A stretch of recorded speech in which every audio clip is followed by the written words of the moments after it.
Hello दोस्तों, आप सभी का स्वागत है लर्निंग विद A2 पर। दोस्तों, पॉलिटी की प्रैक्टिस सेट सीरीज़ चल रही है और ये आपकी जितनी भी आगामी परीक्षाएं हैं, चाहे उत्तर प्रदेश कांस्टेबल की बात करें या फिर आरपीएफ कांस्टेबल, आरपीएफ एसआई की बात करें, उन्हीं को ध्यान में रखकर यह लगवाया जा रहा है। दोस्तों, बहुत कम समय बचा है आपकी तैयारी के लिए, क्योंकि जैसे ही चुनाव के परिणाम आएंगे सरकारें तुरंत आपके एग्ज़ाम की डेट घोषित कर देगी। इसलिए कहते हैं कि सोचने से कहाँ मिलते हैं तमन्नाओं के शहर, सोचने से कहाँ मिलते हैं तमन्नाओं के शहर, चलना भी ज़रूरी है मंजिल को पाने के लिए। तो दोस्तों, सोचिए मत अब, क्योंकि सोचने से कुछ नहीं होने वाला। आप बिल्कुल मत सोचिएगा और अपनी तैयारी में लग जाइएगा, क्योंकि समय की रिक्वायरमेंट, समय बहुत ही क्या है, कम बचा है आपके लिए। तो इसलिए तुरंत क्या है, अपनी तैयारी में लग जाइएगा और अपनी मेहनत को क्या है, बरकरार रखिएगा। हमारा आज का छठा प्रैक्टिस सेट है दोस्तों पॉलिटी का, और इसका पहला क्वेश्चन है, भारतीय संविधान की उद्देशिका में संशोधन किया गया था। पूछा गया है कि भारत की जो प्रियम्बल थी, प्रस्तावना थी, उसमें संशोधन किया गया था। 17वें संविधान संशोधन की बात करें तो ये 17वां संविधान संशोधन 1964 में किया गया था। कब किया गया था? 1964 में किया गया था। और इसके माध्यम से भारतीय संविधान के अनुच्छेद 31 के क में संशोधन किया गया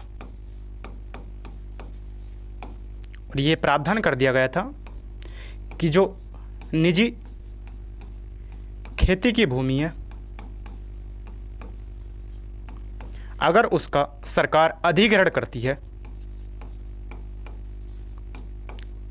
तो उसको मुआवजा देना पड़ेगा। क्या देना पड़ेगा? कंपनसेशन देना पड़ेगा। 42वें संविधान संशोधन, 42वां संविधान संशोधन 1976 में किया गया था।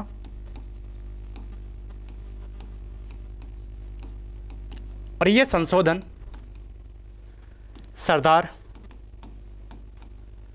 स्वर्ण सिंह समिति की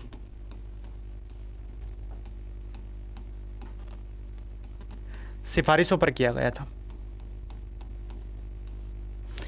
किस समिति की सिफारिशों पर किया गया था? सरदार स्वर्ण सिंह समिति की सिफारिशों पर किया गया था। 42वें संविधान संशोधन के माध्यम से प्रस्तावना में समाजवाद, पंथ निरपेक्ष और अखंडता जैसे शब्दों को जोड़ा गया था।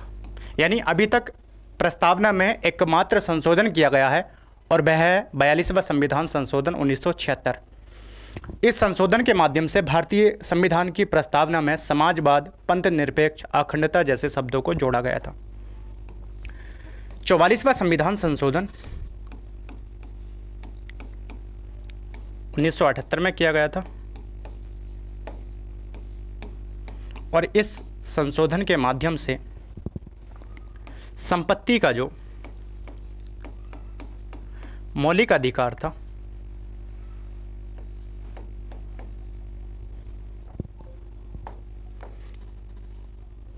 क्या था? संपत्ति का जो मौलिक अधिकार था उसको समाप्त कर दिया गया और उसको कैसा अधिकार बना दिया गया था? विधिक अधिकार बना दिया गया था। यह कानूनी अधिकार की बात करती है और भारतीय संविधान के अनुच्छेद 300 के काम में उसको शामिल कर दिया गया था। 24वें संविधान संशोधन की अगर हम बात करें तो 24वां संविधान संशोधन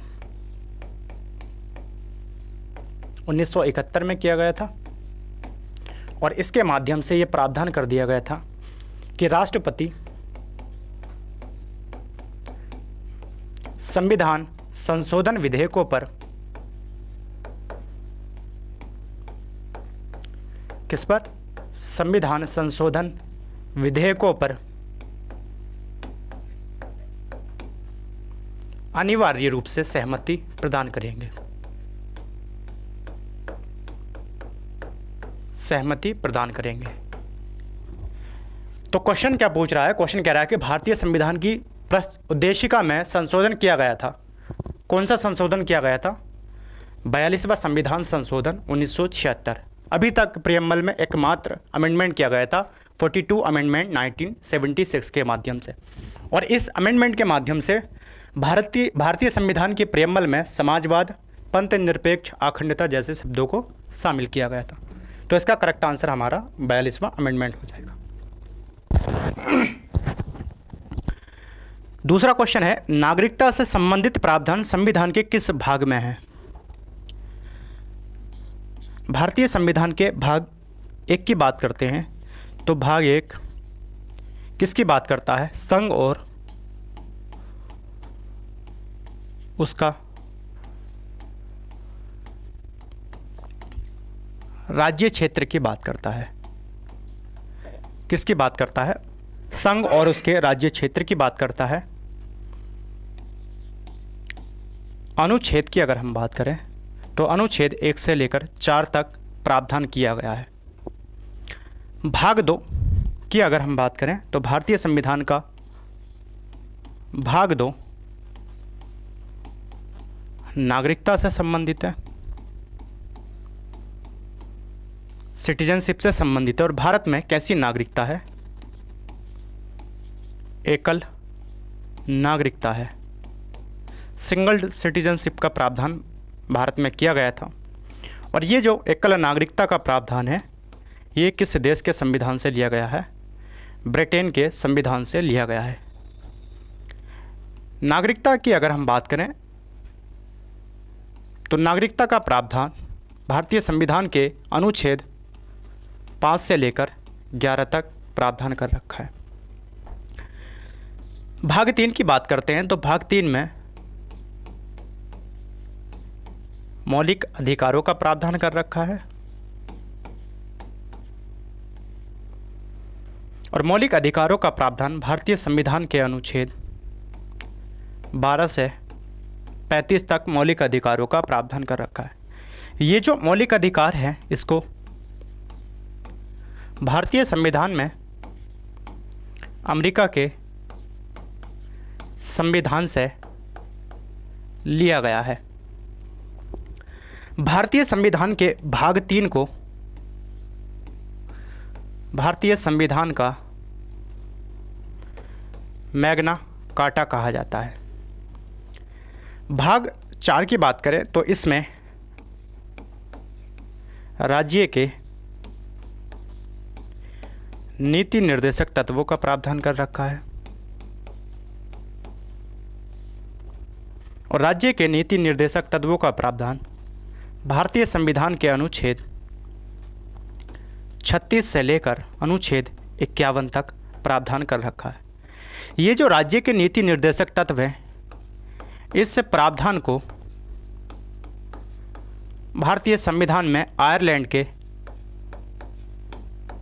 संविधान से लिया गया है। तो क्वेश्चन क्या पूछ रहा है कि नागरिकता से संबंधित प्रावधान संविधान के किस भाग में है? तो किस भाग में प्रावधान कर रखा है? भाग 2 में प्रावधान कर रखा है नागरिकता से संबंधित। अगला क्वेश्चन है, निम्नलिखित शब्दों में से कौन सा शब्द सन 1975 में भारतीय संविधान की प्रस्तावना में सम्मिलित नहीं था? बंधुत्व शब्द की अगर हम बात करें तो ये भारतीय संविधान की मूल प्रस्तावना में ये शब्द था। बंधुत्व का मतलब होता है भाईचारे की भावना को बढ़ाना। और ये कहाँ से लिया गया था? ये फ्रांस के संविधान से बंधुत्व शब्द लिया गया था। अखंडता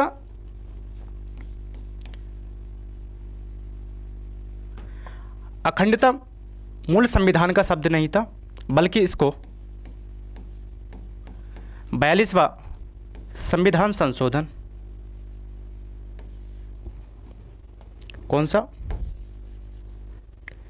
42वां संविधान संशोधन 1976 के माध्यम से भारतीय संविधान की प्रियम्बल में जोड़ा गया था। समानता, ये भी फ्रांस के संविधान से लिया गया है और इसका अगर हम बात करें तो समाज में प्रत्येक व्यक्ति को समान अधिकार की बात करता है, समानता की बात करता है। संप्रभु एक ऐसा राष्ट्र होता है, सॉवरेनिटी की बात की गई है कि जो अपने डिसीजन स्वयं ले सकता है, चाहे उसके इंटरनल डिसीजन की बात करें या एक्सटर्नल डिसीजन की बात करें, वो अपने क्या है निर्णय स्वयं ले सकता है। उस पर ना तो किसी बाहरी शक्ति का और ना ही किसी आंतरिक शक्ति का दबाव होता है। तो पूछा है कि निम्नलिखित शब्दों में से कौन सा शब्द 1975 में भारतीय संविधान की प्रस्तावना में सम्मिलित नहीं था? कौन सा नहीं था? अखंडता शब्द की अगर हम बात करें तो इसको बाद में जोड़ा गया था 42वां संविधान संशोधन 1976 के माध्यम से। भारतीय संविधान की प्रस्तावना में समाजवाद शब्द किस संशोधन द्वारा जोड़ा गया था? दोस्तों, अगर हम 42वें संविधान संशोधन की बात करें तो 42वां संविधान संशोधन 1976 में किया गया था और किस समिति की सिफारिशों पर किया गया था? यह सरदार स्वर्ण सिंह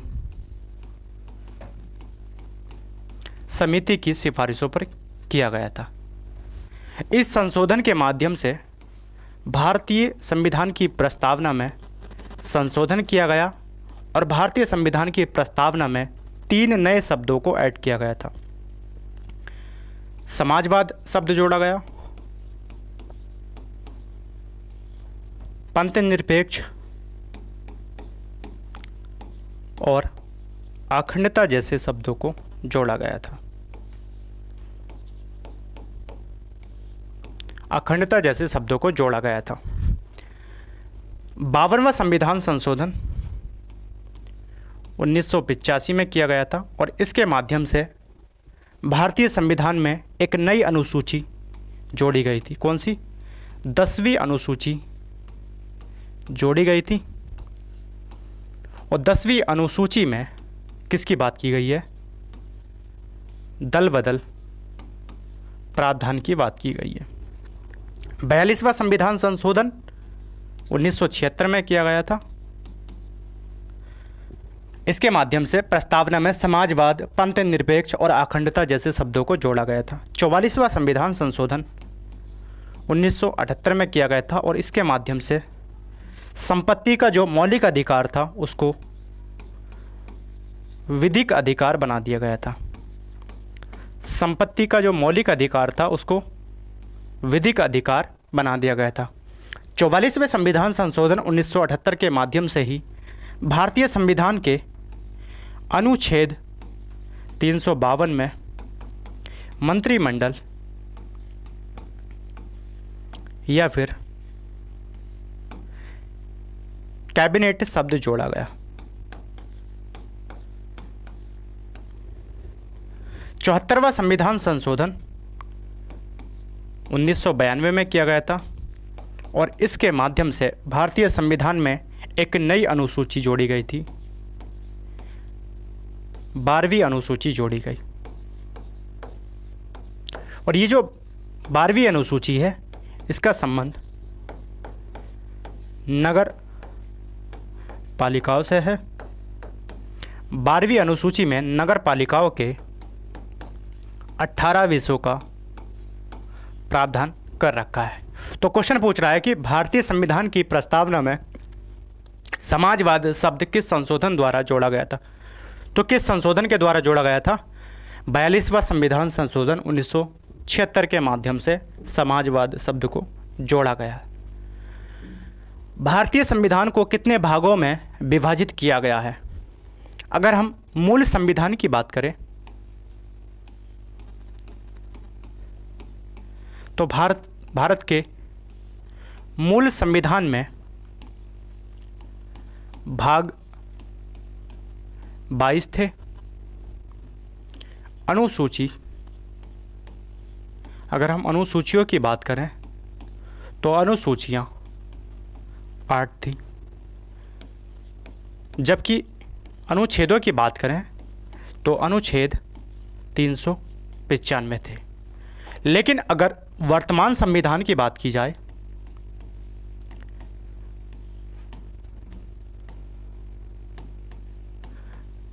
भारत के वर्तमान संविधान में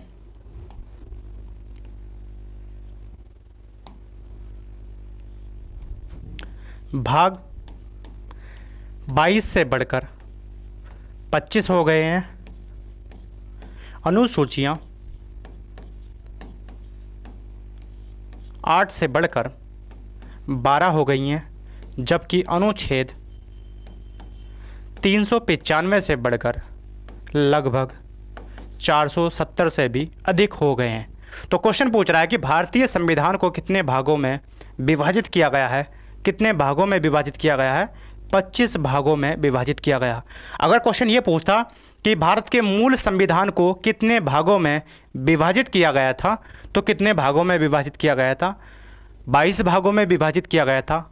और अनुसूचियों की बात करता तो 8 अनुसूचियों में विभाजित किया गया था, जबकि अनुच्छेदों की बात करें तो 395 अनुच्छेद थे। तो इसका करेक्ट आंसर हमारा क्या हो जाएगा? 25 भाग हो जाएगा। अगला क्वेश्चन है, निम्नलिखित में से कौन भारत को धर्मनिरपेक्ष राज्य वर्णित करता है?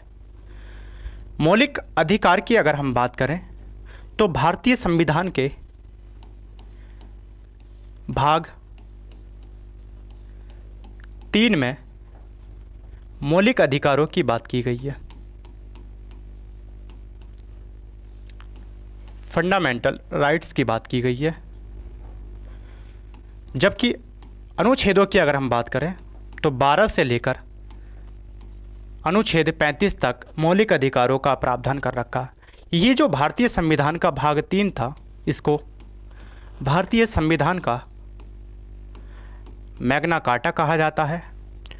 और ये जो मौलिक अधिकारों के प्रावधान थे, ये अमेरिका के संविधान से लिया गया है। इस प्रावधान को किस देश के संविधान से लिया गया है? अमेरिका के। अगर पूछे कि मूल संविधान में मौलिक अधिकार कितने थे, मूल संविधान में अगर फंडामेंटल राइट्स की बात करें तो कितने फंडामेंटल राइट्स थे? 7 मौलिक अधिकार थे। लेकिन अगर पूछे कि वर्तमान संविधान में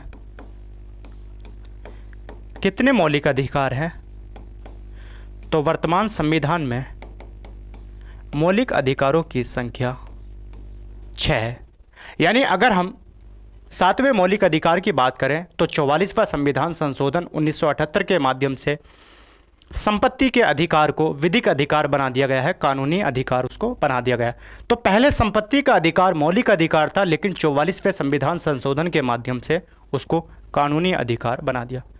भारतीय संविधान की प्रस्तावना की बात करें, इसका आधार 13 दिसंबर 1946 का जो उद्देश्य प्रस्ताव था उसको माना जाता है। और ये जो उद्देश्य प्रस्ताव था, इसको पंडित जवाहरलाल नेहरू के द्वारा संविधान सभा के समक्ष रखा गया था। इस उद्देश्य प्रस्ताव को संविधान सभा द्वारा स्वीकार किया गया था 22 जनवरी 1947 को। यानी ये जो उद्देश्य प्रस्ताव है, आज की प्रस्तावना का आधार माना गया है। और इसमें ही 42वें संविधान संशोधन, भारतीय संविधान की प्रस्तावना में ही 42वां संविधान संशोधन किया गया। और इस 42वें संविधान संशोधन के माध्यम से प्रस्तावना में पंथ निरपेक्ष या फिर क्या है, धर्मनिरपेक्ष शब्द को जोड़ा गया था। नवी अनुसूची की बात करते हैं तो ये मूल संविधान का भाग नहीं थी, मूल संविधान का भाग नहीं थी, बल्कि इसको क्या है, बाद में जोड़ा गया था। प्रथम संविधान संशोधन 1951 के माध्यम से इसको जोड़ा गया था। और इसमें न्यायिक समीक्षा के प्रावधान को शामिल किया गया था। यानी ऐसे विषय इसमें डाल दिए गए थे जिनकी न्यायिक समीक्षा किया जाना संभव नहीं है। लेकिन केशवानंद भारती बनाम केरल राज्य 1973 के मामले में ये कहा गया था कि जो भी मामला 24 अप्रैल 1973 के बाद डाला जाएगा उसकी न्यायिक समीक्षा की जा सकती है। राज्य के नीति निर्देशक तत्वों की अगर हम बात करें तो इसका प्रावधान भारतीय संविधान के भाग 4 में कर रखा है। भारतीय संविधान के भाग 4 में डीपीएसपी की बात की गई है, राज्य के नीति निर्देशक तत्वों की बात की गई है, directive principle of state policy की बात की गई है। और ये जो डीपीएसपी है ये आयरलैंड के संविधान से इन्हें अडॉप्ट किया गया। तो क्वेश्चन पूछ रहा है कि धर्म निरपेक्ष राज्य वर्णित करता है, कौन करता है? भारतीय संविधान की प्रस्तावना भारत को धर्मनिरपेक्ष राज्य वर्णित करती है। अगला क्वेश्चन है, निम्नलिखित शब्दों में से कौन से शब्द 42वें संविधान संशोधन के द्वारा प्रस्तावना में जोड़े गए थे? समाजवाद की बात करें तो समाजवाद शब्द कौन से संविधान संशोधन के माध्यम से भारतीय संविधान की प्रस्तावना में जोड़े गए थे? ये 42वां संविधान संशोधन 1976 के द्वारा भारतीय संविधान की प्रस्तावना में जोड़े गए थे। पंथ निरपेक्ष की बात करते हैं तो ये भी 42वां संविधान संशोधन 1976 के माध्यम से भारतीय संविधान की प्रस्तावना में जोड़े गए थे। ग्राम स्वराज की बात करें या ग्राम पंचायतों की बात करें तो पंचायत का प्रावधान भारतीय संविधान के अनुच्छेद 40 में किया गया है। संपूर्ण प्रभुत्व संपन्न की अगर हम बात करें तो इसका प्रावधान कहाँ कर रखा है? इसका प्रावधान भारतीय संविधान की प्रस्तावना में कर रखा है। तो इसका करेक्ट आंसर हमारा क्या हो जाएगा कि कौन से शब्द 42वें संविधान संशोधन द्वारा प्रस्तावना में जोड़े गए थे? तो कौन कौन से जोड़े गए थे? समाजवाद और पंथ निरपेक्ष शब्द क्या है? मूल संविधान का पार्ट नहीं था बल्कि इसको बाद में जोड़ा गया था 42वें संविधान संशोधन के द्वारा। तो इसका करेक्ट आंसर हो जाएगा हमारा बी ऑप्शन 1/3, यानी कि बी ऑप्शन क्या है इसका करेक्ट हो जाएगा। दोस्तों 42वें संविधान संशोधन को ही हम छोटा संविधान भी कहते हैं या मिनी कॉन्स्टिट्यूशन के नाम से भी 42वें संविधान संशोधन को जानते हैं। भारत के संविधान के निर्माता का मत निम्नलिखित में से किस में प्रतिबिंबित होता है? क्वेश्चन पूछ रहा है कि भारतीय संविधान के जो निर्माता थे उनके आदर्श कहाँ देखने को मिलते हैं? तो उनके आदर्श कहाँ देखने को मिलते हैं? भारतीय संविधान की प्रस्तावना में उनके आदर्श की झलक देखने को मिलती है। यानी भारतीय संविधान निर्माता क्या चाहते थे, कैसा भारत चाहते थे, वह सारी बातें कहाँ देखने को मिलती हैं? भारतीय संविधान की उद्देशिका या प्रस्तावना में देखने को मिलती हैं। राज्य के नीति निर्देशक तत्वों की बात करते हैं तो इनका प्रावधान कहाँ कर रखा है? इनका प्रावधान भारतीय संविधान के भाग 4 में कर रखा है। अनुच्छेद 36 से 51 तक इनका प्रावधान कर रखा है। और ये कहाँ से लिए गए हैं? ये आयरलैंड के संविधान से लिए गए हैं। राज्य के नीति निर्देशक तत्व राज्य को दिए गए सकारात्मक निर्देश होते हैं जिनका पालन नीति निर्माण में करने की अपेक्षा की गई है। इससे भारत एक कल्याणकारी राज्य बन सकता है।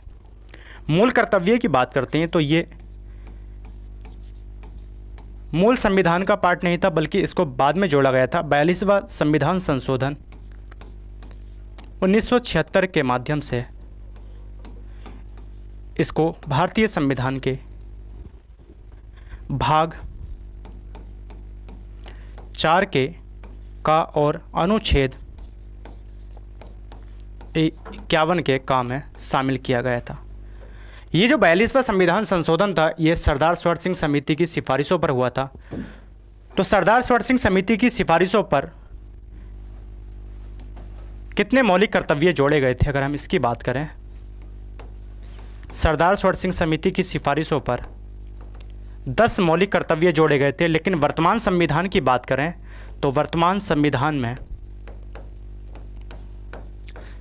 कितने मौलिक कर्तव्य हैं? वर्तमान संविधान में 11 मौलिक कर्तव्य हैं। मूल अधिकार की अगर हम बात करें तो इसका प्रावधान भारतीय संविधान के भाग 3 में कर रखा है। अनुच्छेदों की अगर हम बात करें तो 12 से 35 तक मूल अधिकार का प्रावधान कर रखा है, और ये मूल अधिकार का प्रावधान भारत के संविधान में अमेरिका के संविधान से लिया गया है। तो इसका करेक्ट आंसर हमारा क्या हो जाएगा?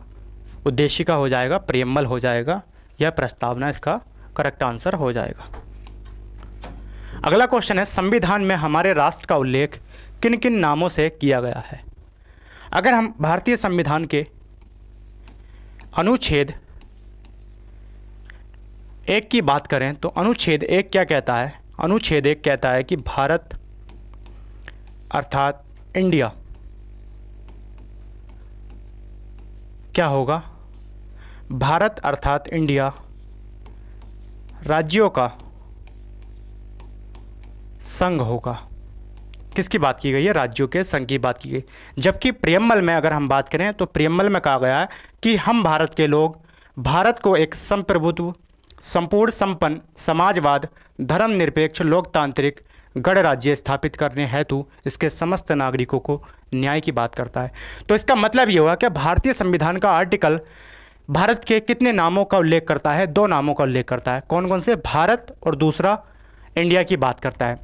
जबकि क्वेश्चन पूछा जाए कि भारतीय संविधान की प्रस्तावना में भारत शब्द का उल्लेख कितनी बार किया गया है, तो भारत जैसे शब्दों का उल्लेख भारतीय संविधान की प्रस्तावना में 2 बार किया गया है। हम भारत के लोग भारत को संपूर्ण प्रभुत्व, संपन्न समाजवाद, इस तरह से अगर हम बात करें तो 2 बार क्या है? प्रस्तावना में भारत शब्द देखने को मिलता है। तो इसका करेक्ट आंसर क्या हो जाएगा? भारत और क्या है? इंडिया की बात की गई है। अगला क्वेश्चन है हमारा, भारतीय संविधान की प्रस्तावना में भारत को किस रूप में घोषित किया गया है? भारतीय संविधान की प्रस्तावना दोस्तों जब आप पढ़ेंगे तो उसमें लिखा हुआ है कि हम भारत के लोग भारत को संप्रभुत्व, संपन्न समाजवाद, पंथ निरपेक्ष,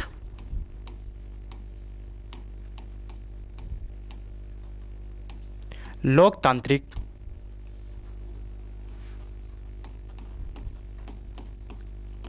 गणराज्य